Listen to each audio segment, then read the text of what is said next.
Təsəvvür elə işləsən. Rəhbərin əsəbi halda deyir ki, bu sənəd nədir belə hazırlamısan? Yenidən hazırla. Bu arada WhatsApp evdən yazırlar ki, qaz kəsilib. Bir uzaq qohumun da zəng edib deyir ki, qardaş mənə təcili borc lazımdır. Üstəlik internetin də donur və sənə lazım olan o faylı kompüterdə tapa bilmirsən. Bu anda tək bir sual var. Sakit qala biləcəksənmi?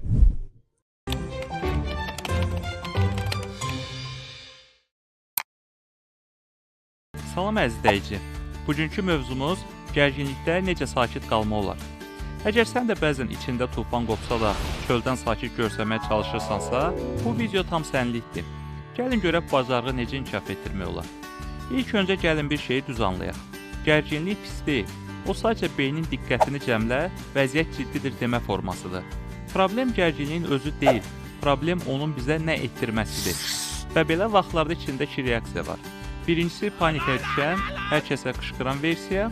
İkincisi dərindən nəfəs alıb vəziyyəti analiz edən versiya. Birinci versiya qısa müddətli rahatlıq verir. İkinci versiya isə uzun müddətli hörmət qazandırır. İndi gəlin biraz real misallarla danışaq. Birinci misal, ofisdə sənə aid olmayan məsuliyyəti üzərinə yıxırlar. Qardaş, sən demə bu sənliymiş, indi təqdimatda səni çağıracaqlar deyirlər. İlk reaksiya, nə? Mənimlə nə əlaqəsi var axı? Amma sakit versiya deyir, gəlin sakit baxaq. Bu məsələ necə olub mənim məsuliyyətimə aid edilib və indi birlikdə bu məsələni necə həll edə bilərik?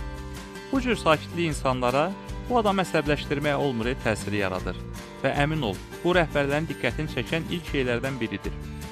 İkincisi misal, ailədə gərginlik yaşanır. Tutaq ki, gecikmirsən və evdəkilər əsəbidir. Sən isə odun üstünə benzin tökmək yerinə sakitcə deyirsən, başa düşürəm, narahat olmusunuz. Gəlin biraz sakitləşək, sonra danışarıq. Bu cür yanaşma emosional domino effektini dayandırır. Sakitlik gərginliyin yayılmasının qarşısını alan əngəldir. Amma sakit qalmaq hər zaman asan deyil. Nə etməliyik? Birincisi, nəfəs üstə gəlib baxış metodudur. Əsəbləşəndə sadəcə 4 saniyəlik bir pauza ver. Dərindən nəfəs al. Bax, nəfəs alan kimi beyin qorxu rejimindən düşüncə rejiminə keçir. İçindəki impuls səni deyə bildiyin hər şeyi deməyə çağıracaq.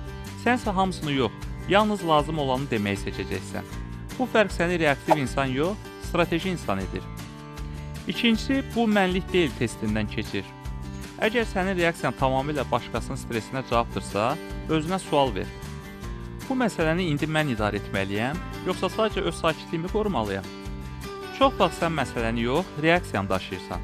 Yəni rəhbərin əsəbi olub deyə sən də əsəbi olursan. Dostun panikadadırsa, sən də panikaya düşürsən. Amma niyə? Kimsə sənə qışqırırsa, sən niyə qışqırasan ki? Üçüncüsü, WhatsAppda yazmayacaq kimi düşün texnikasıdır. Əsəbi anlarda yazılan mesajlar sonra silinir. Ona görə də emosional anlarda sanki heç kimə yazmayacaqsan kimi düşün. Sual ver, bu vəziyyətə bu cür cavab verdiyim üçün sabah özümə təşəkkür edəcəm, yoxsa peşman olacağam? Əgər cavab peşman olacamdırsa, sus. Atalarımızın dediyi kimi, hiss gələr göz qızarar, hiss gedər üz qızarar.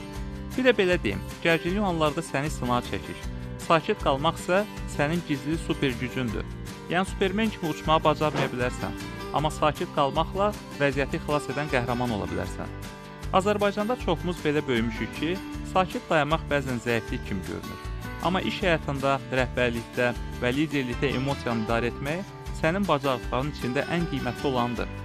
Kimsə panikadadırsa, sən sakit qalman onu sakitləşdirir.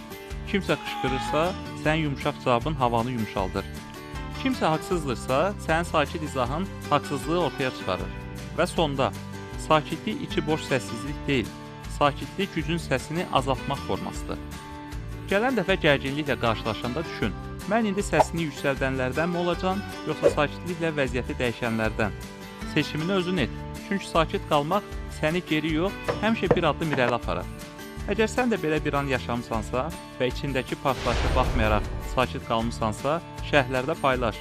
Kim bilir, bəlkə sənin sakitliyin başqası üçün ilham mənbəyi olar. Növbəti videoda görüşənədək.